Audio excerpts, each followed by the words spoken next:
Insider of the Memphis Tiger Network. I'm Jeff Brightwood alongside Hayden Perez. And, Coach, we're going to talk ITA and Alabama Invitational in a second, but we haven't caught up with you in a while. Tell us your overall thoughts, how the season's been going, what you like, what you might want to tweak before you move forward. Sure. Well, I'm really excited to be back. First of all, thanks for having me. Since the kids have arrived on campus, we've got 3 freshmen, so we've got a pretty young team with a sophomore, a junior, and only a couple seniors. So we've got a really young team. They're kind of learning the process and going through, learning what we're all about, how we practice, how much we practice. And we put a big emphasis on strength and conditioning right now. So our strength and conditioning coach, Noah Franklin's been pushing the girls.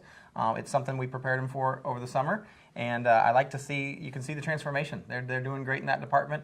And so hopefully, as we enter the last couple matches of our fall, it's going to really show and pay off.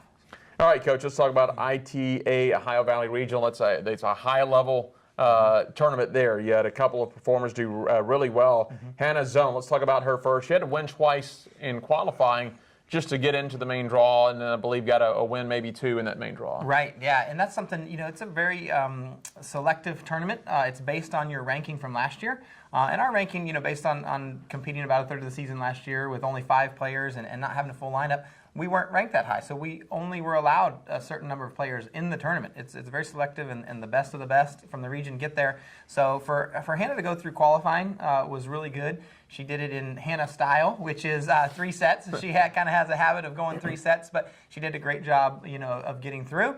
And once she reached the main draw, she had a tough opponent in the first round. Almost went 3 sets, but was able to finish it off in straights, and I was proud of her for that and just staying kind of mentally on top of things and getting through that match. And then she faced a tough opponent in the second round, which was the final 32, I think, of the region. And she went into it. Hannah's ranking from last year regionally was number 17. And that was a little bit, in part, she played number 1 for us last year while Anki was injured.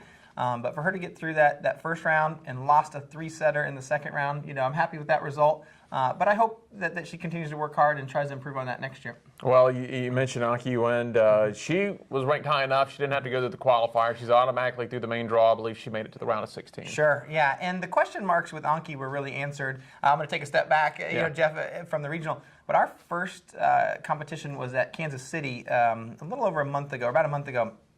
And right away, her first match of the season and her first match back since January, she defeated the number 39 kid in the country. And a few tears were shed. We kind of, embraced and just had a good moment there because she really worked hard in the rehabilitation process and getting back to being healthy and to compete at that level. So she went 3-0 at that tournament. She went 2-1 in her next outing, and then here she is again, going 2-1 and advancing in the main draw to the round of 16. That's her second consecutive year in the round of 16, and she's not happy with that. I just got off the court with her right now. I shared with you off camera. She's working hard, and she's already ready to try to improve on that result, next year. So that's the kind of kid I like, and she's really just, working hard coming back from that injury. So. Well, your team gets to go right back in action. You're going to go down to Tuscaloosa, the Alabama Invitational.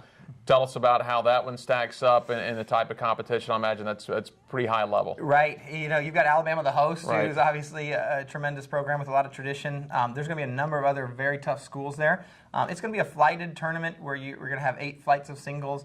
And so we kind of submit a lineup, if you will, and then so all the number 1s play each other, all the number 2s play each other, and it's going to be a test for our kids. I like this short turnaround. We actually had our freshmen that didn't have that opportunity to go to regional, so they haven't competed in quite a while, actually. It's been close to a month for them. So I'm looking forward to see them compete again against very good competition. I think we're ready. The kids have been putting in some work, and so we're excited. We leave on Thursday, and that's our second to last tournament, so we're excited about it. Sounds good. Coach, as always, we appreciate it. All right. Thanks, Jeff. That is Hayden Perez. I'm Jeff Brightwood. This is the Wolfchase Toyota Insider on the Memphis Tiger Network.